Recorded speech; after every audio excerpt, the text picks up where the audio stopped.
शून्य काल गाँ साथी मेट जो 70,000 सबु पंचायत मानकर अछंती सेमानंकर 3 दफा दाबी संबड़ित दाबी पत्र से सरकार निकट में दाबी करुछंती लयर पीएमजी धारणा बसचंती एवं कंटिन्यूअसली 5 वर्ष होलानी से प्रतिथर धारणा बसचंती। एटा गोटे सेंसिटिव कथा जे गाँ साथी भाई मान को जेभली भाव में एनआरईजीएस एवं राज्य सरकार विभिन्न योजना मानकर सेमानंकु कामरे लगेबा एवं सेमानंकु तांकु गोटे प्रोत्साहन राशि देबा ये कथा को मध्य आपंकर 2021 मसीह तत्कालीन मंत्री एवं मुख्य शासन आपंकर प्रमुख शासन सचिव एमाने घोषणा करथिले 8,000 टंका देबे बोली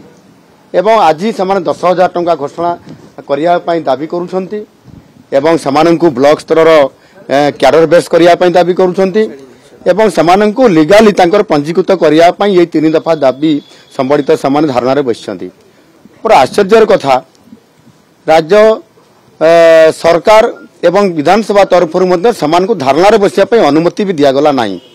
ता परे मध्ये समाने धारणा रे बसचंती एवं दीर्घ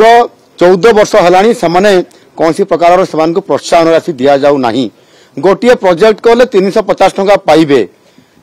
या को जदि हम वर्षर हिसाब करिबा ताले समाने गोटे मासरे 1000 टंका भी पारिश्रमिक पाउ नाहंती तांको अन्याय करा होउची। ए सरकार संपूर्ण भाव में गाँ साथी ठू आरंभ करी विभिन्न ए प्रकार सामने ठिका नियुक्ति करूछंती तांकर उचित प्राप्य देउ नाहंती आ से दृष्टिकोण गाँ साथी भाई मान को तांकर प्राप्य दाबी पूरण करिबा पई 10,000 टंका पारिश्रमिक समेत तांकर दाबी गुड पूरण करिया पई शून्य काल रे एकता उठा जायछि ताकू सरकार गुरुत्व देबा पई आरोप करा जायछि।